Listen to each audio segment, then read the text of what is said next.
Hey, it's Tom Gallagher. Welcome to another episode of The Story Behind the Car, or in this case, a truck. We're looking at a 1970 Chevy Custom, and we're with John. And John, can you tell us a little bit about your truck? 1970 C10. I've had it probably 3 or 4 years. How long, hon? 3 years. Just kind of redid everything this winter. Roaster shop chassis, LS3 transmission, all that kind of good Oh, stuff. wow. Just made it a driver. Well, it's more than a driver if it's got a roadster shop. Yeah, it drives real well. It is amazing, the detail. I saw this truck maybe 4 or 5 weeks ago at another show, but I couldn't. You actually were there, but you were talking to some people, and there were a lot of people coming around to hear about your truck, I'm sure. And actually, So welcome to another episode of The Story Behind the Car, and we're with Brian. And wow, Brian, great looking truck. What year is it? Thank you very much. It's a 1949 Chevy truck. 49 Chevy. Yes, sir. Wow. And we started off our conversation really well. I insulted you right off the bat. So Is that my brother? Is Yeah. my son? yeah, I know Brian's brother. He has made an amazing Volkswagen, but he sold it years ago, didn't he? Yes, he did. Yeah. My father recently sold it as well. Okay, I've seen your dad before. I've met your dad before, and when I saw this, I thought it was Donnie's father's truck, so that's how I insulted Brian. Can you tell us about the 49? Sure. So we bought the project maybe a quarter to halfway from a gentleman, and took it from there. Original frame.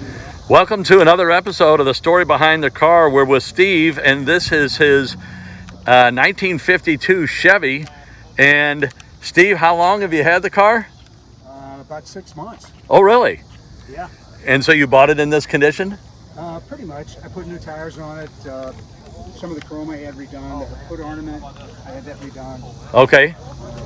In fact, the hood ornament that was originally on it was from 1951. Okay. I don't know why it had 51 ornament on it, but other than that, very little. Really, I bought it. It was really good condition. The gentleman was a mechanic, so it kind of set up for being good. And did you find it here in St. Louis, or? I bought it in Alton, Illinois. Okay. Yeah, I was driving through right in the Godfrey area, and I saw this gentleman pull it into a grocery store parking lot, and I whipped off the road right there.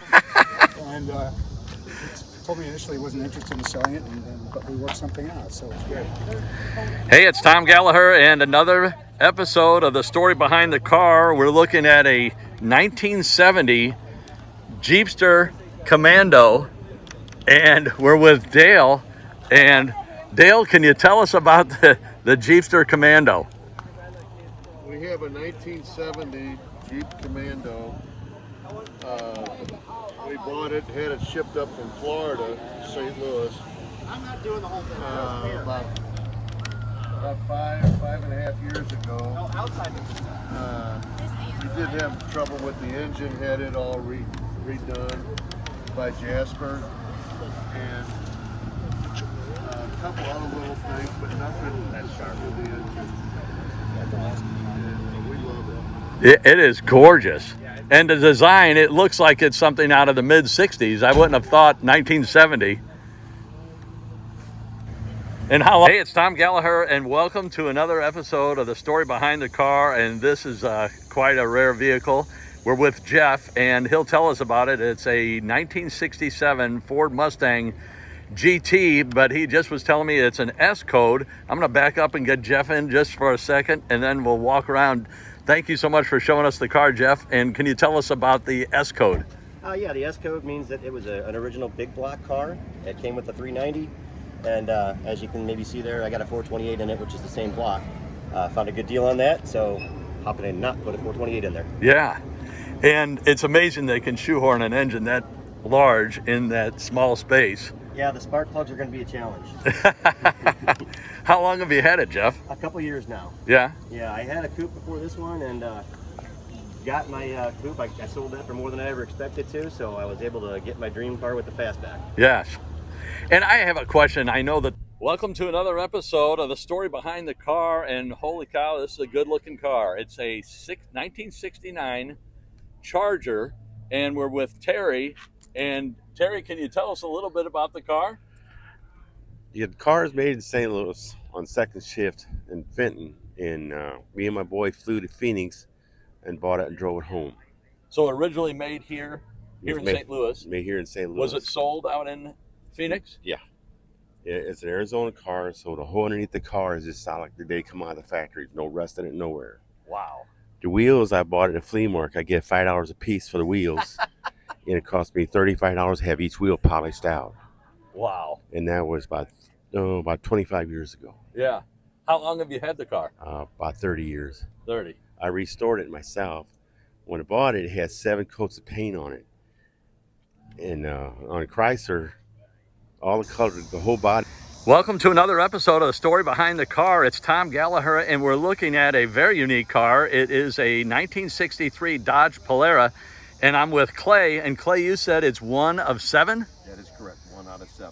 Holy cow. And can you tell me about, what is the name of the engine? It's called a Max Wedge. I thought it was a wedge, yes. I hadn't heard it was a Max Wedge. I thought it was a wedge, though. It's a 426 Max Wedge, the father of the Hemi. Okay. And how fast would this car is pretty light. How fast would this? It used to be, it's a factory race car. Okay. And it would run 12.5-second quarter miles back in 63. Yeah, which was like lightning back then. That is amazing. And to make the car, Tom, they had to cut off the supports at the factory, no insulation. Wow. So that they could actually close. Hey, it's Tom Gallagher, and we've got another edition of the story behind the car, and we're with Ken, and this is his 1962 Chevy Biscayne. Ken, thanks for letting us shoot your car, and can you tell us the story behind it? Well, I've owned the car for 24 years. Oh, wow. Bought the car about 2 weeks before my oldest daughter was born, and it replaced a Monte Carlo I had that was stolen, and the insurance money thankfully paid off, and I was able to buy this, and well, the first big block that was in it. I've had a couple different motors in 24 years, you can imagine. Yeah. What year was your Monte that you had? 86. It was a luxury sport with the Euro headlights. Yeah. I was going to night school at Fullerton Valley, and someone, I guess, thought they deserved it more than me and stole it right out of while I was in class. Bastards. And Yeah. so what motor was in this and what is in it now? Originally it was a 6-cylinder, 235 6-cylinder with a 3-speed on the column. Okay. Now it's a Gen 6 454 out of a truck. Hey, it's Tom Gallagher, and we got another episode of the story behind the car. And wow, you don't see this very often, a 1957 Oldsmobile.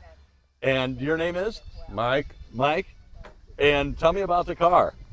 Well, it's a 1957 Holiday Super 88. There was 40,000 of them made. Really? Yeah. Wow. This has got 4-wheel disc brakes. I took the drums off. Mike's disc brakes has the front. I got to get the back window. Keep talking. I'm sorry, Mike. Yes, it's a 3-piece window. It's a 1-year model. Yes, it is. I bet you a lot of people haven't even seen this. It's beautiful design.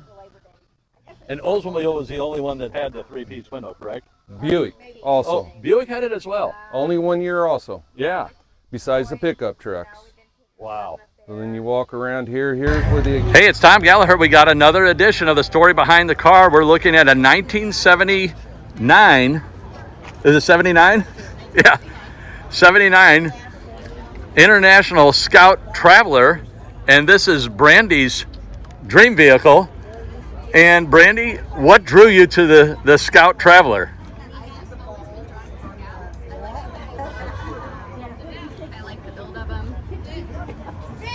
For some reason, I've just always been drawn to them. Yes. You don't see them very often. And I love the blue. And were you looking for blue, or was this your color I like choice? blue. Blue is my favorite color. Yes. And I don't remember what colors they had. I've only really seen blue. Yeah, I've seen some red ones and a blue one. Yeah. And orange. In orange, yeah, now that you mention that. And what drew you to the Traveler?